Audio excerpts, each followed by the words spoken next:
It's funny, you work for an employer, they give you your insurance. What are your choices? You either take it or you don't take it. Debbie and Rick Crusoe never paid much attention to the health care reform debate. Like many Americans, they had their insurance policy. They figured they were covered. You don't really know what's in the policy until you need it, and then you find out all the loopholes. You know, it's great policy, but if you're sick, forget it. Hi, how you doing? When the unthinkable happened to them, the Crusoes discovered their coverage wasn't what they thought it was. Rick Crusoe was a firefighter in the city of Pembroke Pines, Florida, where he lived with his wife Debbie for 32 years. I've got plaques for him and everything. Not only did he win Firefighter of the Year, he won Firefighter of South Florida. This is when he went to a plane crash. Rick Crusoe took plenty of risk in the line of duty, but he retired without ever much using the health care coverage provided by the city. He would go for checkups once a year, and he was always really healthy. The Crusoes assumed that as a firefighter, Rick's insurance would cover just about any medical problem.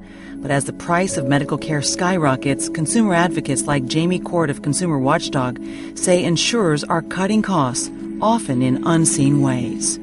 I think most people don't realize that just because you have insurance doesn't mean that you're going to be covered. They know there's a lot of fine print, but they really feel like if you're really sick, that fine print's going to support you. As it does for many people, 57-year-old Rick Crusoe's emergency came with little warning. He woke up at 3 o'clock in the morning just in excruciating pain. So we went to the emergency room, they did a CAT scan, and they found a mass. What doctors first thought was bladder cancer turned into a more ominous diagnosis, a rare form of cancer of the connective tissue called sarcoma. Sarcoma is one that spreads very, very rapidly, and once it gets in your system, it spreads like wildfire. He began chemo immediately, the start of cancer treatments that would cost $400,000, all covered by insurance. But he wasn't getting better. So, at their own expense, he and his family flew here to the MD Anderson Cancer Center in Houston, one of the most advanced cancer treatment centers in the country. And they found hope. Rick qualified for an experimental drug trial. The likelihood that he was going to respond to that is in the order of about 10 or 15%. And by respond, I mean the likelihood that his tumor was going to stay under control or shrink. So we finally get hope that, yes, there's a drug. And does it cure patients? No. But we have patients that have been on it 2 years, and they're living a quality life. Clearly the goal with prolonging his survival is to get him to that next available therapy that could result in cure. The trial would be paid for by the drug's manufacturer. Insurance didn't need to be involved with that.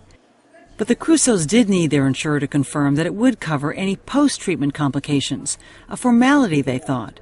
They were wrong. They came in and said to us, you can't do it. The city put a halt to it. The city had an insurer, United Healthcare, to manage its benefits plan, a plan that clearly stated Rick Crusoe was not covered for the treatment he sought.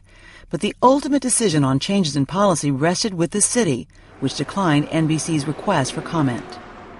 The cruel irony is that if Rick was a little older, Medicare would have paid for it. I told MD Anderson, I will fundraise, I will pay for it, I will mortgage my house, I'll live in an apartment, I don't need all this. They said, we can't allow you to do that because what you're not realizing is it'll wipe you out. Debbie pleaded with the city to reconsider. I kept saying to them, this is urgent. We don't have time on our side. Make a decision. Thank you for calling Patient Advocate Foundation. For help, the family turned to the Virginia-based Patient Advocate Foundation. And you said it was June that you were diagnosed? A nonprofit that uses a team of specialists to give free assistance to those with health care issues. They were asking the city's human resources director to make an exception, something insurance companies refer to as a compassionate allowance.